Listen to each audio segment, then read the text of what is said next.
अच्छा जी।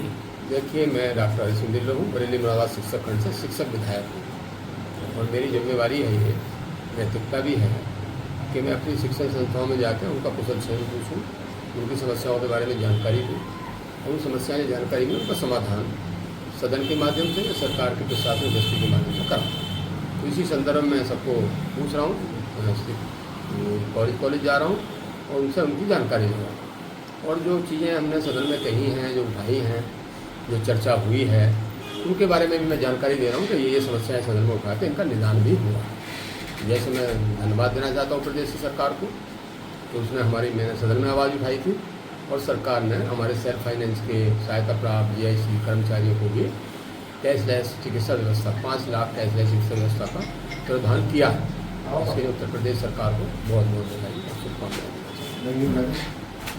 दूसरा ये है कि बहुत सारे जैसे हमारे सीबीएसई बोर्ड हैं या दूसरे बोर्डों का आरटीई के माध्यम से कम पैसा दिया जाता है उत्तर प्रदेश के शिक्षण संस्थाओं को 450 रुपया, तो उसको बढ़ाने की मांग मैंने सदन में की है कि इनको पड़ोसी स्टेट की तरह 2 से 2,500 रुपये देना चाहिए। तीसरी बात मैंने कहा सरकार से कि भाई एक जो सहायता प्राप्त स्कूल है, किसी ने एक जाँच करवा दी उनकी कि 1981 के बाद 2024 तक जितना भी सहायता प्राप्त अध्यापक है उसकी पेपर्स की जांच करिए। तो हमारे प्रमुख सचिव उस समय दीपक कुमार थे और प्रमुख सचिव गृह भी थे। हम 4-5 लोग नतीज गए और हमने कहा उनसे कि ये गलत तरीका है, इससे क्या होगा कि शिक्षक की लुटाई हो जाएगी। अगर आपको शक और संदेह है तो जिस पर आपको लगता है कि इसको रोकना चाहिए उसकी जाँच होनी चाहिए, तो उसकी पर्टिकुलर व्यक्तिगत रूप से जाँच कराओ। पूरे प्रदेश के अगर अध्यापकों की सहायता प्राप्त करोगे, जाँच कराओगे तो पेपर तो सब पे ठीक हो जाएंगे, लेकिन बड़ा डिस्टर्बेंस उनका हो जाएगा। उन्होंने हमारी बात मानी और पूरे प्रदेश की शिक्षकों की जांच बंद कराने का काम किया। अभी हमने एक विधान परिषद में कहा था, जो हमारे विषय विशेषज्ञ लगे हुए थे, एक पुरानी पेंशन से, क्योंकि उनकी जो नियुक्ति हुई थी वो उस डेट से पहले हुई थी जब से पुरानी पेंशन लागू थी, तो उसको भी हमें लागू करने का काम किया और लगभग 1800-1900 के करीब संख्या में थे, उनको सरकार ने करने का काम किया। सेल्फ फाइनेंस के अध्यापक को हमारे मुख्यमंत्री सम्मान पुरस्कार देने का काम किया है, पहले कभी हुआ तो नहीं था। और बहुत सारे अनेकों चीज़ें हैं। टोल टैक्स की बात होती है, मैंने कहा कि भाई टोल टैक्स है, इसका जो शिक्षण संस्थाओं के वाहन हैं इनको निःशुल्क करा जाए, कॉमर्शियल बिजली तुरंत पर समाप्त करी जाए, तो सरकार ने किया है। शायद सौर ऊर्जा से कुछ सब्सिडी देने का काम सरकार की। एक एजुकेशन एक्ट, शिक्षण संस्थाओं को भयमुक्त बनाने की बात मैंने सदन में उठाया, क्योंकि अभी भय के वातावरण में कोई डरा लेता आपको आके, इनको कोई ख़राब बात भी कोई इनकी वो कर लेता।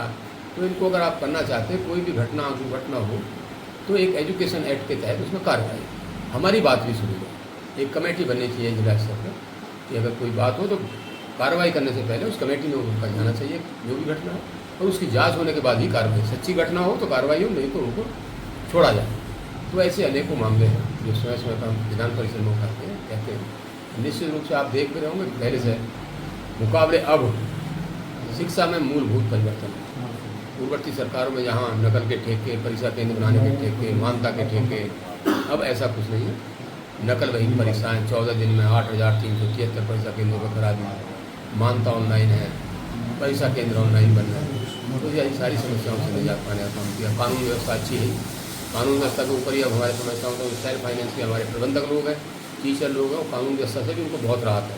अब खामखा के लोग बिना मतलब की कार्रवाई इन प्रबंधकों ऊपर नहीं करते हैं, नहीं आते हैं बिना मतलब, क्योंकि कानून सख्त है, योगी एक्शन ले लेते हैं।